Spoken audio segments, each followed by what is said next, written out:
ஆண்டவராகிய இயேசு கிறிஸ்துவின் இணைய நாமத்தினாலே உங்கள் யாவரையும் அன்போடு வாழ்த்துகின்றேன், வரவேற்கின்றேன். இன்றைய நாளுக்குரிய நல்ல பங்கை தேடி யோபு 42ஆம் அதிகாரம் 2வது வசனம்.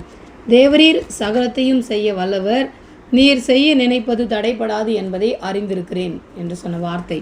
இந்த வார்த்தையிலே யோபு என்றால் பகைமைக்குரியவர் அல்லது திரும்பி வருபவர் என்று எபிரேயத்திலே சொல்லப்படுகிறது. யோபுவை பற்றி பார்க்கும் பொழுது கடவுள் அவரை உத்தமர், சன்மார்க்கர், நீதிமான் என்றெல்லாம் சொல்லுகின்றார்.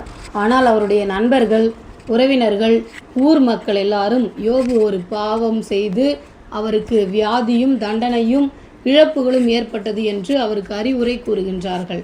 ஆனால் யோபு இவர்கள் சொல்லுவதையெல்லாம் ஒரு பெரிதாக கருதாமல் கடவுளிடத்திலே எல்லாவற்றையும் சொல்லி கொண்டிருக்கிறார். கடவுள் கையால் நன்மையை பெற்ற நாம் அவர் கையால் தீமையும் பெற வேண்டும் என்று உறுதியான விசுவாசத்தோடு இருக்கின்றார். எபிரேயர்கள் விரும்பி படிக்கின்ற ஞான ஆகமத்தில் யோபு புத்தகம் மிக முக்கியமான ஒன்றாக இருக்கின்றது.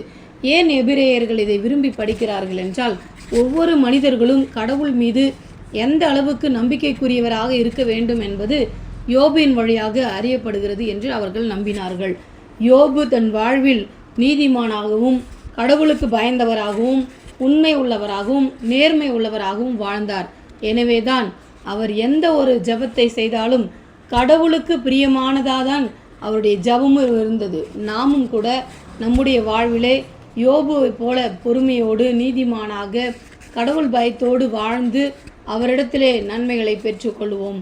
கடவுள் தாமே திருமொழிகளை ஆசிர்வதிப்பாராக. ஆமேன்.